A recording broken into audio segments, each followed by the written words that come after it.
Bienvenue dans cette nouvelle vidéo. Aujourd'hui, une nouvelle vidéo pour aller de l'avant, de continuer vers notre objectif, de poser une nouvelle brique sur cette fondation, de devenir meilleur sur mon prochain Ironman qui est moi pour mon objectif. Donc pour ça, je mets deux routines.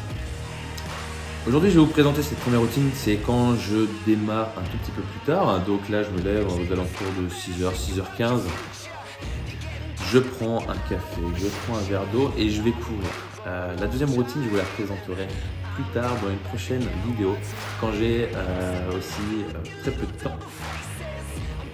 Aujourd'hui, l'objectif de la séance, il est très simple, c'est que je vais aller faire 5-6 km. Aujourd'hui, je ne peux pas faire plus parce que j'ai une petite douleur en fait au psoas.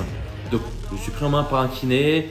On ne va pas laisser traîner cette petite douleur, je la prends en main directement, sauf que ça m'empêche de passer 5-6 km. Après ça, je suis gêné. Donc aujourd'hui, l'objectif, il est simple, c'est d'aller faire mon petit run facile.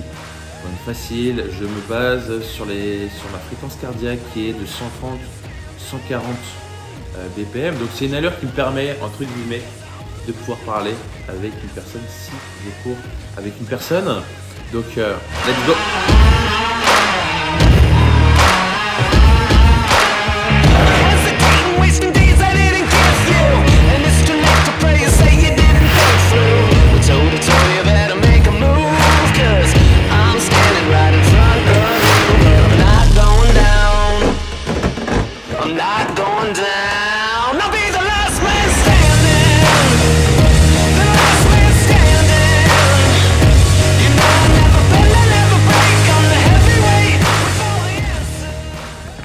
Ce que j'aime en particulier d'aller courir de bonne heure, déjà c'est ce calme.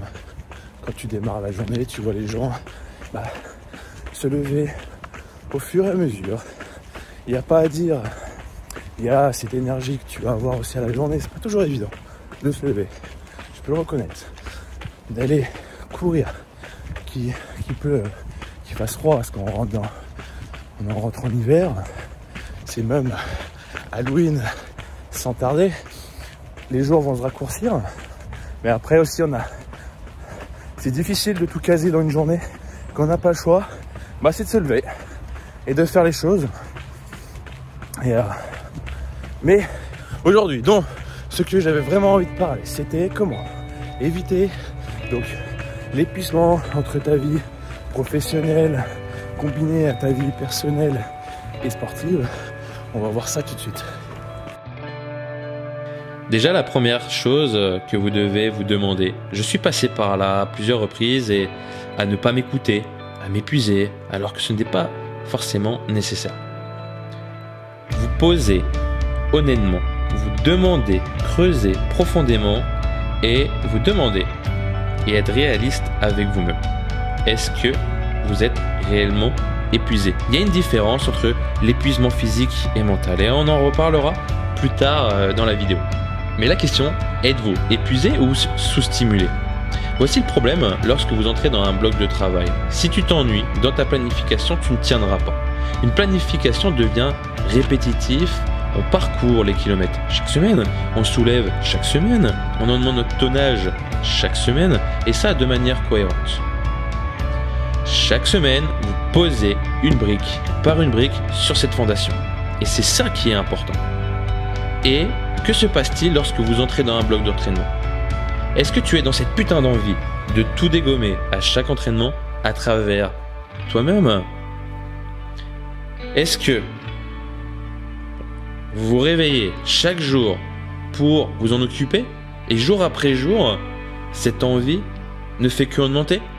Si c'est le contraire, vous allez continuer à vous vider, libérer de cette envie et ne rien faire. Et tout simplement de ne pas croire en vous.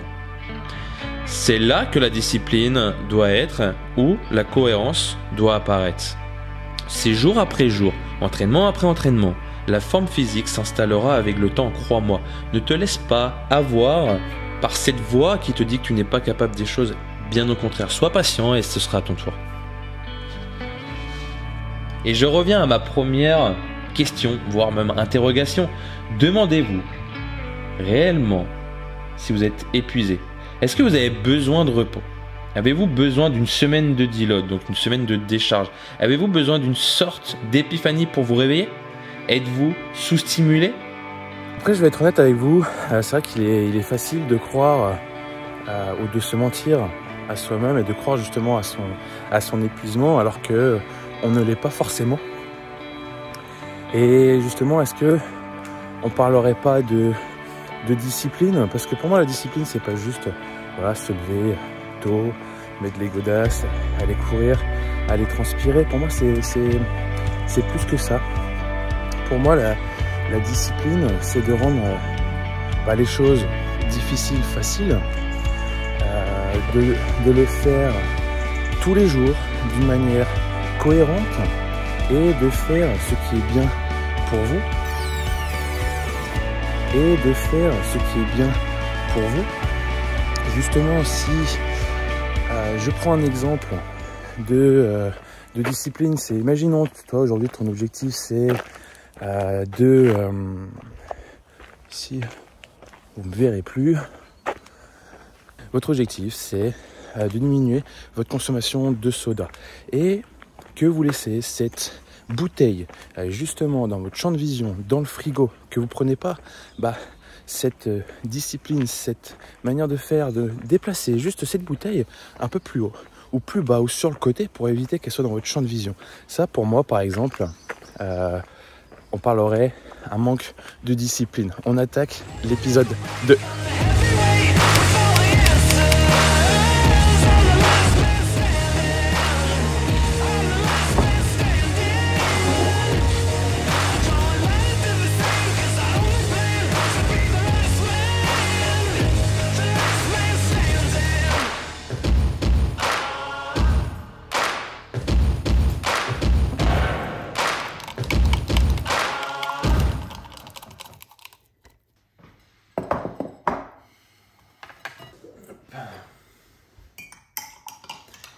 Depuis maintenant presque 2 semaines, je me complémente donc en collagène parce que j'avais des tensions, des lourdeurs plutôt au niveau de mes articulations. Donc j'ai pris du collagène et franchement ça fait maintenant plus d'1 semaine que je le prends. Et j'ai déjà plus de douleur ou du moins plus de cette lourdeur. Parce que quand tu fais du triathlon, que tu fais de la musculation, de la charge, ça demande beaucoup de contraintes donc, au corps, aux articulations. Donc il est important de se complémenter parce que celui-là, donc il est à base de collagène marin, extrait de plantes, vitamine C, D et du zinc. Donc il est hyper complet. Franchement, je vous le recommande. Donc c'est cette marque-là. Donc j'ai acheté ça à la pharmacie pour ceux de Quimper de Géant. Elle se trouve au fond du Géant. Donc voilà, je suis hyper content de ce produit. Voyons ensemble les différents signes de fatigue mentaux, de surentraînement, physiquement, ensemble. J'espère que vous voyez bien mon tableau. De toute façon, je vais l'analyser avec vous, vous expliquer au fur et à mesure les choses qui sont importantes à comprendre. On va analyser tout ça. Le but, c'est que vous puissiez vous reconnaître et que ça puisse vous aider dans votre quotidien aujourd'hui ou peut-être que ça vous arrivera plus tard. Donc en fait, il y a différents signes de fatigue plus ou moins élevés et déjà on peut partir sur de l'épuisement total, donc sur un burn-out qui amène soit un surentraînement ou le surentraînement peut amener aussi soit un manque de récupération. Okay. J'ai mis ou, mais on pourrait plutôt mettre ici, c'est un peu un cheminement qui ramène hop, à ici. Okay. Il y a différents signes qui vont intervenir et qui vont vous faire comprendre qu'il est temps de prendre du repos ou de se concentrer sur un domaine, sur quelque chose. Pour vous donner mon exemple, moi je reviens d'une semaine de repos total parce qu'il y avait ces différents signes qui arrivaient à mon quotidien et il était temps pour moi de couper parce qu'il y a différentes choses qui rentrent en compte. Déjà, ça peut arriver que votre fréquence cardiaque au repos soit plus élevée, donc grâce à votre montre, grâce à une ceinture de fréquence cardiaque. Si vous connaissez là-dessus, ça peut déjà vous donner des signes. Après, voilà, pas pour tout le monde, c'est pas évident. Déjà, la deuxième chose, c'est que vous ne dormez pas bien depuis déjà un petit moment. La troisième chose, ça peut être, vous êtes à court d'énergie. Donc, comme je l'ai marqué en dessous, donc sur au quotidien, soit difficulté à finir vos séances. Moi, c'est exactement ce qui se passait. J'arrivais plus du tout à aller chercher même 1-2 répétitions supplémentaires. C'était impossible. Après, j'arrivais à la fin de ma planification. Peut-être que je vais me remettre en question sur 2-3 choses parce que je suis arrivé vraiment fatigué sur la fin de ma planification. Mais aujourd'hui, j'ai pris cette semaine de repos total et je suis reparti et vous allez voir juste ça après notre échange. Votre humeur est affectée, ça c'est les premiers signaux qui arrivent. Changement de poids, pareil, ça c'est ce qui m'est arrivé. Changement de poids au niveau de ma ceinture abdominale, j'ai pas forcément, si un peu, ça j'aurais pu rajouter aussi plus envie, plus de sucre. Automatiquement. Okay, donc il y a un changement de poids qui se fait rapidement. Donc moi c'est ce qui s'est passé. Baisse des performances. Quand je dis ça, ou peu de résultats, donc les semaines suivantes, vous n'arrivez pas à surcompenser votre poids, etc. sur la semaine suivante. Donc déjà ça donne un signe. Et comme là on revient, automatiquement on a envie de plus de sucre. Et là c'est tout déjà ces premiers signaux qui vont vous alerter et vous dire qu'il est temps de faire quelque chose. Et justement, comment changer les choses? Par où il faut commencer à changer les choses? C'est déjà, de se poser des questions. Est-ce que je dors suffisamment? Oui, non. Est-ce que je me couche peut-être trop tard? Mais pourtant, tu dors beaucoup. Peut-être se coucher un tout petit peu plus tôt et se réveiller un tout petit peu plus tôt. Comme on sait, le rythme circadien. J'en parlerai, très bientôt. Le rythme circadien, hyper important. Si vous voulez regarder, c'est hyper important. C'est le cercle qui coïncide avec les facteurs extérieurs plus nos hormones, etc. Bon, c'est trop un sujet trop complexe pour en parler maintenant, mais hyper important de se poser la question. Est-ce qu'on doit décharger? Donc la semaine de deload, décharger, enlever des séries, enlever un pourcentage sur votre charge ou donc même là comme je l'ai marqué, soit il y a cette manière-là, soit de se poser des questions sur votre planification. Est-ce que vous augmentez le volume, l'intensité sur 2-3 semaines et on redescend un tout petit peu l'intensité, le volume sur une semaine, c'est des choses qui peuvent être possibles, soit pendant une semaine totale, donc vous descendez tout et c'est là qu'on va appeler une semaine de deload, de décharge. Est-ce que il est l'heure pour vous de couper à 100%, de profiter, de faire autre chose, d'aller voir votre famille, de faire plutôt sur de l'envie, d'aller courir juste une petite demi-heure, de faire quelques pompes. Voilà, c'est à vous de voir. Moi, j'ai pris cette option-là et ça, je le fais de temps en temps. Et ça fait hyper du bien parce que tu n'as plus cette pression de faire ci, de faire ça. Là, tu te concentres sur une chose et tout se passe bien. Mangeons-nous suffisamment? Des aliments de qualité aussi. Et ça, c'est la plupart du problème. Ça va être la nutrition aussi. Il faut manger suffisamment, de bonnes doses, de ne pas se priver de glucides, surtout quand on est dans cet objectif d'être complet, de faire différents sports, de se dépenser en course à pied, ensuite de faire de la musculation. Ça demande une nutrition un peu plus carrée. Et dernière chose, est-ce que tu as augmenté ton volume, ton intensité trop rapidement? Ça, c'est les questions que tu dois te poser. Comme je l'ai marqué au premier plan. En général, c'est le sommeil et la nutrition qui sont, en général, moins pris au sérieux et il va falloir se recentrer là-dessus. Sommeil, nutrition, récupération. Ok. Vous devez dormir suffisamment, pas trop tard, manger de bons aliments et aussi, j'aurais pu rajouter donc la récupération, les étirements, s'hydrater, bien manger, etc. Ok. C'est à vous de trouver ce juste milieu et d'être honnête avec vous le plus possible. Dernière chose, il y a un point qu'on pourrait encore parler parce qu'on n'en a pas parlé ici, ce serait votre vie. Est-ce que dans votre vie, il y a d'autres choses peut-être qui vont impacter? Est-ce qu'il y a peut-être un bébé, un nouveau-né dans votre vie? Peut-être que vous avez des adolescents et qui sont en pleine crise d'adolescence et ça vous pompe beaucoup d'énergie. Est-ce que c'est, par exemple, ça peut être autre chose? Est-ce que ça peut être le stress? Est-ce que ça peut être… Voilà, analysez tout ce qui se passe autour de vous pour que ce soit clair à l'intérieur de vous. C'est la phrase la plus importante pour moi de cette vidéo et ça m'a beaucoup aidé au moment où j'avais entendu ça. C'est vrai, si c'est pas clair autour de vous, ça peut pas être clair à l'intérieur de vous, vous pouvez pas avancer. Donc, faites le tri, faites les choses nécessaires et ça vous aidera par la suite. Maintenant, c'est à vous de travailler pour vous-même, d'analyser ce qui se passe autour de vous et on continue d'avancer ensemble.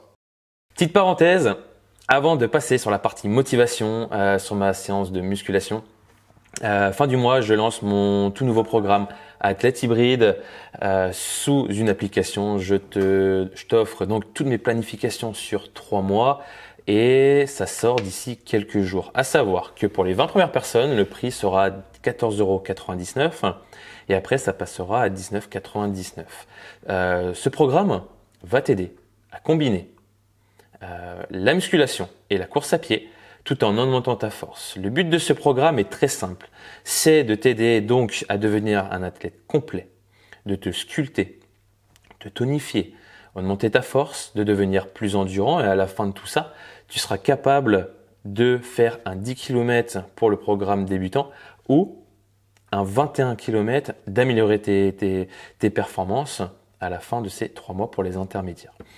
Je te mets le lien, déjà tu peux regarder le site internet est en ligne. Je suis juste en attente de ceux qui font l'application pour pouvoir passer à l'action sur ce programme. Donc je vous mets le lien juste en dessous de la vidéo Athlète Hybride. Je te mets toutes les explications dedans. Et après il y a une formule aussi sous forme d'accompagnement, te faire accompagner avec moi et aussi une diététicienne qui est dans le sport. Donc ça, mais après ça c'est en prise de rendez-vous et à très bientôt. Et je vais à la salle de musculation.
Pour ceux qui se demandent pourquoi je mets un disque, une petite déclinaison sur mon siège, c'est pour augmenter la tension sur mon grand pectoral, pour éliminer la tension sur les épaules au maximum pour les personnes qui ont des membres longs au niveau des bras et qui ont du mal à recruter au niveau du grand pectoral. Donc ça c'est une manière de faire des choses qui aident énormément.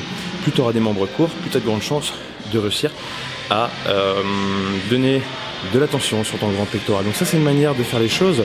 En fait, c'est plus votre sternum sera donc à l'horizontale, plus vous allez mettre de la tension sur votre grand pectoral. À l'inverse, plus vous allez décliner, on va travailler le faisceau supérieur, le faisceau claviculaire, mais vous avez plus de chances d'amener de la tension sur vos deltoïdes antérieurs, donc vos épaules. Donc voilà, vous avez une autre manière de travailler. Essayez et dites-moi si ça a marché pour vous. Qu'est-ce qu'il y a marqué derrière ton t-shirt là, Hervé? Derrière mon t-shirt, il y a marqué ceci. Courir, soulever, augmenter sa force, boum. N'oubliez pas, Unlimited Challenge peut seulement dire un changement illimité. Je prends vous.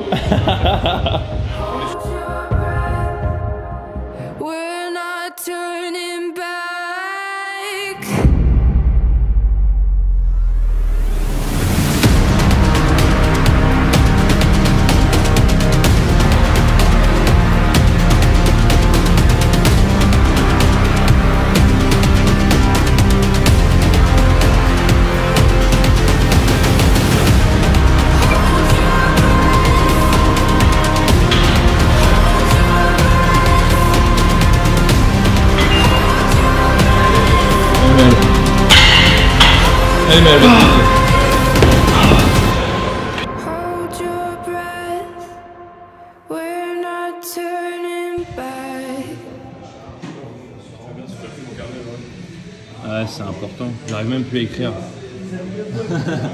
J'arrive même plus à écrire. Séance terminée après une semaine de repos. En tout cas, ça fait du bien de couper, de faire autre chose durant cette semaine. de faire le plein d'énergie et de revenir avec les batteries pleines en séance de musculation, parce que je sentais que je n'arrivais pas à aller jusqu'au bout de mes reps, au bout de ma séance aujourd'hui. C'est bon. En tout cas, n'oubliez pas une chose, n'oubliez pas de vous abonner, de liker, de commenter, de partager cette vidéo autour de vous. Nous on se retrouve pour un nouvel épisode très bientôt. Une nouvelle fois, on termine cet épisode par une séance de musculation. Et n'oubliez pas que Unlimited Change veut simplement dire un changement illimité. Moi je crois en vous. Entraînez-vous bien. À bientôt. Ciao ciao.